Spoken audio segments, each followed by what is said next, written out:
What's going on, guys? Welcome back to the page. It's Itinerary 392. And today, let's open this up and see what it is. Oh yeah. So, this is the infamous 510 Auto Group Stealth Plate. So, you get your remote that goes on your keychain for the Stealth Plate. There's just a little button here with a little antenna. Get your little James Bond on.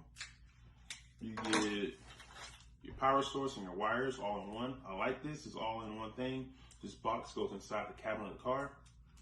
This plugs up to a cigarette lighter that's in the car.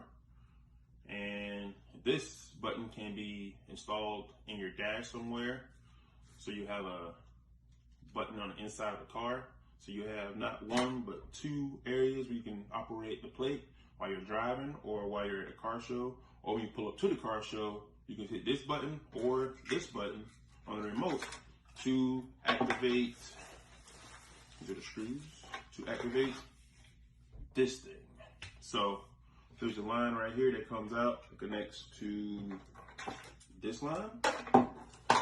The curtain is up here. It rolls down when you power it on and power it off. You can go check out ScatCat_392.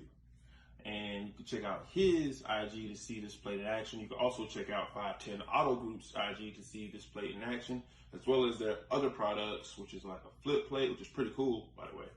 And this one. And there's also like levels to these too. So go check them out on IG at 510 Auto Group. And also while you're at it, go check out a real cool car, a wide body Challenger by ScatCat_392. So thanks for watching, guys. Stay tuned for my YouTube video to come out on my YouTube channel of installing this sweet Stealth Plate. Thanks again, 510 Auto Group. Later.